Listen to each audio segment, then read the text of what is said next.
This is the Capitol Rundown.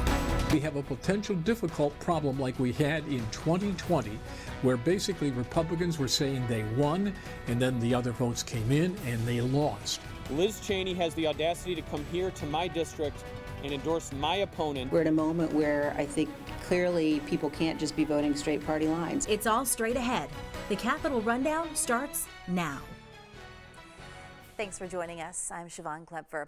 Election season is here, but we are still a few days away from voters making their decision after months of candidate campaigning. However, voters aren't the only ones scrambling. Candidates are traveling around the state near and far trying to gather last-second votes. This includes the candidates in the governor's race, incumbent Gretchen Whitmer and her challenger Tudor Dixon. The governor spent some time in the capital city this week while Dixon was over in Grand Rapids. Whitmer touted her record over the past 4 years, including the state's progress in education, roads, and public safety. Meanwhile, Dixon continued to discuss how far the education system has dropped while saying enough roads have not been fixed.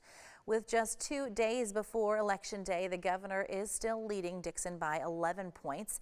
Each candidate gained exactly the same amount, 5 points each since our last poll. Whitmer, the Democrat, is in favor with 54% of voters, while Dixon, the Republican, holds steady at 43%. Overall, just 2% of voters remain undecided. Voters were then asked to break down their votes to see if they voted for the candidate or stayed loyal to their party. 50% of Whitmer voters voted for her, while 4% voted for the Democratic Party. Meanwhile, 38% of Dixon voters sided with her, while 5% of her supporters stayed loyal to the Republican Party. In addition, voters were asked to rate how they felt about each candidate with 4 different rating options. Gretchen Whitmer was very favorable with 32%, 53% totally favorable, 43% totally unfavorable, and 33% very unfavorable. Meanwhile, Tudor Dixon was very favorable with 18% of voters, 33% totally favorable, 48% totally unfavorable, and 37% very unfavorable. Voters were then asked a follow-up question about what their main issue is going into this week's midterm elections. Nearly half of voters said they're worried about abortion rights going forward. More than a quarter stated that the ongoing inflation issue troubles them. Meanwhile, 9% of constituents are concerned about the future of the state's education system, and 8% continue to dwell on the COVID-19 pandemic.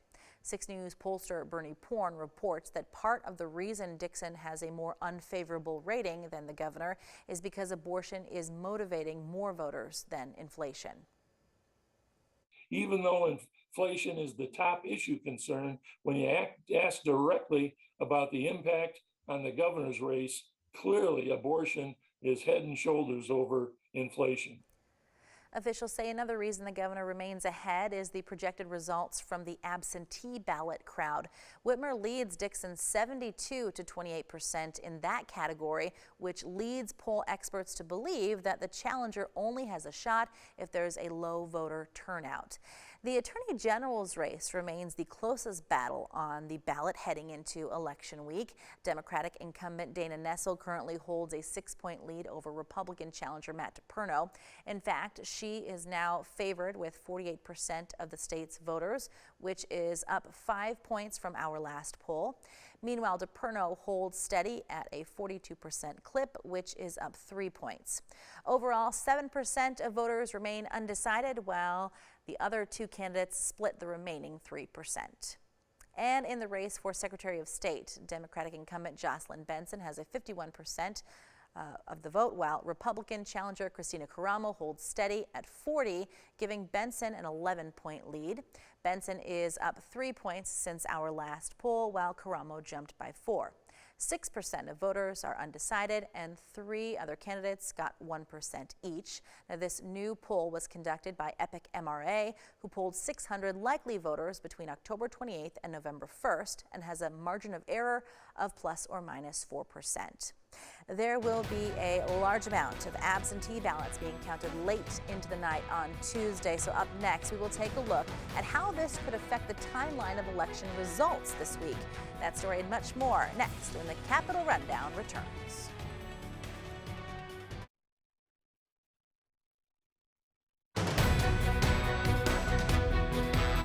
Welcome back.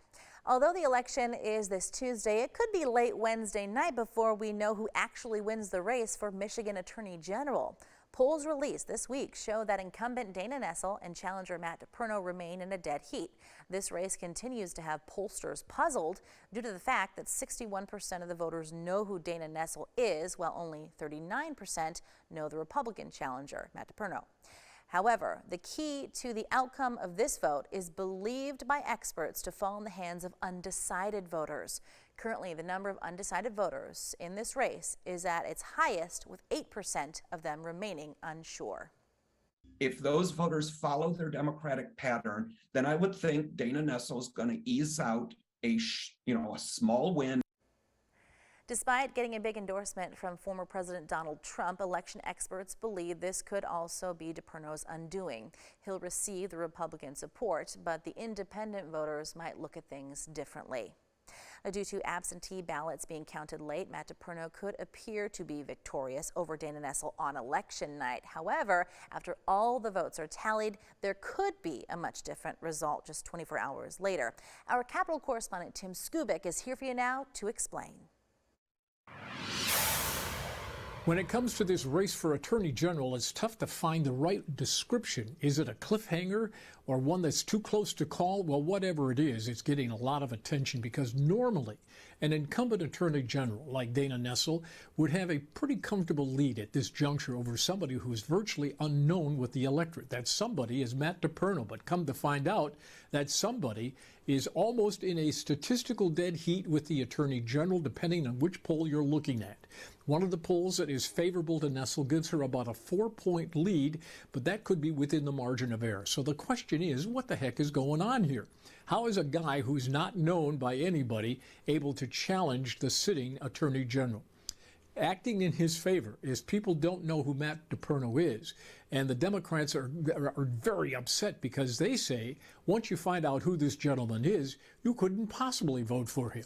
He's one, an election denier. He led the effort by the Trump people in Michigan to overturn the results in Michigan, and it goes on from there. He's faced some legal problems himself. So that being said, not enough people know that, and that's why we have a very close race for Attorney General, and we may not know the winner until Wednesday. Normally on election night, anchor people like to call elections at 8:01, just after the polls close. Well, guess what? That's not going to happen in Michigan unless you have some anchor people who are soothsayers and can look in their crystal ball and make an accurate prediction. Here's the problem. The people that vote on Election Day will be mostly Republicans.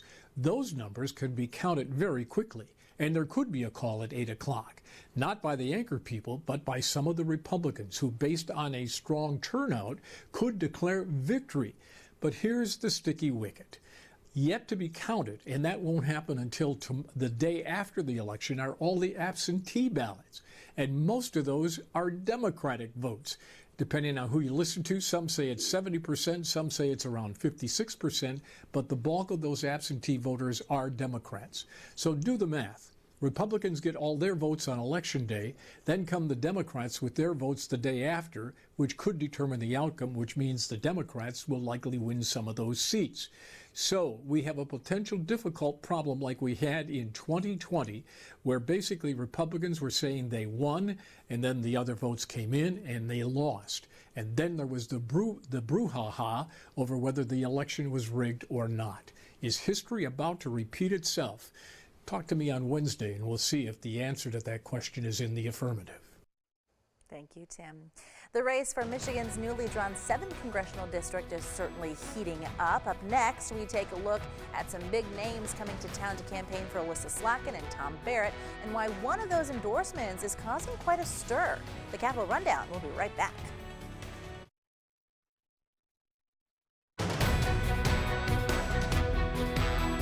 Welcome back. Last week, we told you that Republican Liz Cheney was making waves in the GOP again, reaching across the aisle to endorse Michigan Congresswoman Elissa Slotkin in her race against challenger Tom Barrett in Michigan's 7th district. This week, Cheney took that endorsement a step further and made a campaign stop for Slotkin just a few miles from our state's capital. Tuesday, the two congresswomen gathered with supporters in a crowded high school gym. Cheney has stood out among her Republican colleagues by voicing her concerns about the direction of the party. Slotkin says she was honored to get backing from her fellow Armed Service Committee member. We're at a moment where I think clearly people can't just be voting straight party lines. They really need to look at the candidates, and we need people who are serious to be elected. While we don't always agree on policy issues, we agree on one really, really big thing, which is preserving our democracy. Republican challenger Tom Barrett also weighed in on a member of his own party endorsing his opponent. Liz Cheney has the audacity to come here to my district and endorse my opponent in this critical race that will decide which party controls Congress. Elissa Slotkin and Liz Cheney prove that the political establishment has an unquenchable thirst for military engagement abroad. Barrett also got a big name endorsement Friday when former Vice President Mike Pence came to the greater Lansing area to campaign for him. Officials say Pence visited Charlotte to voice his support for Barrett in response to his opponent, Elissa Slotkin, gaining a few more endorsements. Michigan's 7th district has become the most expensive race in the country, according to Pence's office. In addition, Republicans consider it vital to taking a majority in the U.S. House. The Democrats know the path to a Republican majority goes right through this district. That's why we need Tom Barrett in a Republican majority in the Congress of the United States. So you go tell him. Pence's visit to the district is likely to bring more attention to the highly contested House race. Slotkin won both races in 2018 and 2020 by single digits, and this year is expected to be similarly close. Coming up, we sit down with Ronna McDaniel, the chairwoman of the Republican National Committee, as she touts her party and offers her thoughts on the security of this upcoming election. Stay with us. The Capitol Rundown will be right back.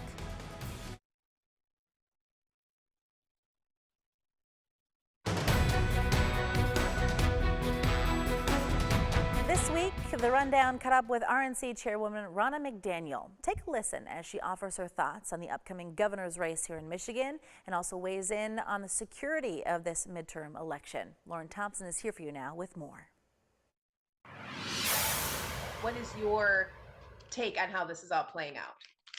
You know, I just campaigned with Tudor. I do feel there's a lot of momentum on our side. And of course, with Michigan having August primaries, it's really hard until that primary is done to get on TV and do the things you need to get your message out. I think we're settling back to the issues that are mattering to Michiganders. The economy and education, I think, are the two big issues that voters in our state care about right now. Do you think the abortion issue comes into play this year?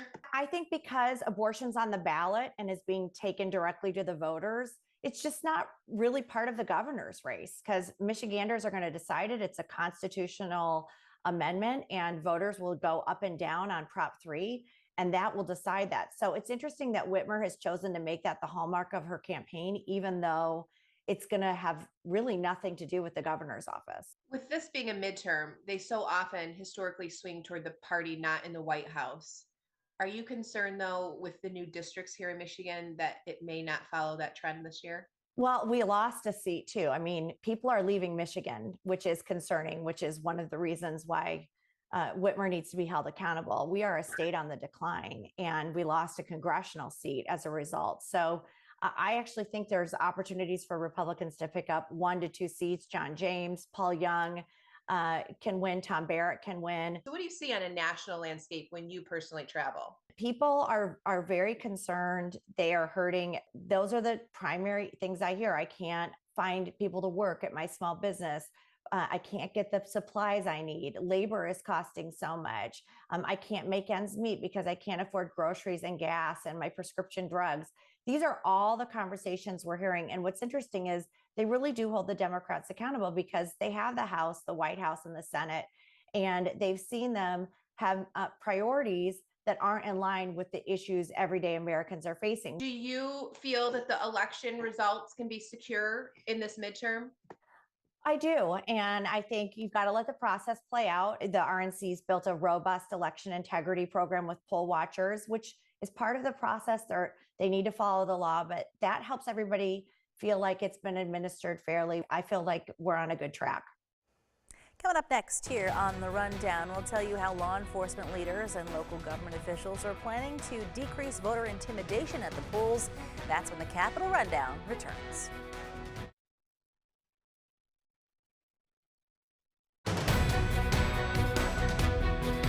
Welcome back. Law enforcement leaders are sharing concerns about intimidation against voters and even poll workers in the upcoming midterms. Alexandra Limon spoke with a sheriff in Colorado who's getting involved in the issue on the national scale. Some officials are concerned about what they see as a growing trend of self-appointed poll watchers going beyond peaceful observation. Being nearby a box armed or dressed in such a way, in tactical or military type clothing that can create intimidation or concern for people dropping off ballots. Justin Smith is an elected Republican sheriff in Larimer County, Colorado. Smith says he felt compelled to join the Committee for Safe and Secure Elections because of the rise in voter and poll worker intimidation. The vile nature of these comments, the explicit threats. Smith and other government officials say the goal of these tactics is to discourage voting or to pressure election officials into changing results. The threats are driving many experienced election workers to quit. While laws vary state by state, Smith says if an action seems inappropriate, there's a good chance it's also illegal. In Colorado, for example, people are prohibited from having an open firearm and unconcealed within 100 foot of any sort of voting location. Smith blames the problems on extreme political polarization that he says is driven by misinformation that spreads widely on social media. Our elections have been, something that's really sacred to us on either side. When you lose an election, you've lost an election, and you move on and you honor that. Here for you in Washington, Alexandra Limon, 6 News. If you're interested in getting more political news from here in Michigan and Washington, we've got just the thing for you. You can sign up for our Capitol Rundown newsletter. It's just one email each week, and you can get it by pointing your cell phone camera at the screen right now. That will take you to the sign-up page, or you can head to WLNS.com/newsletters. And that's our show for this week. Thanks for watching the Capitol Rundown.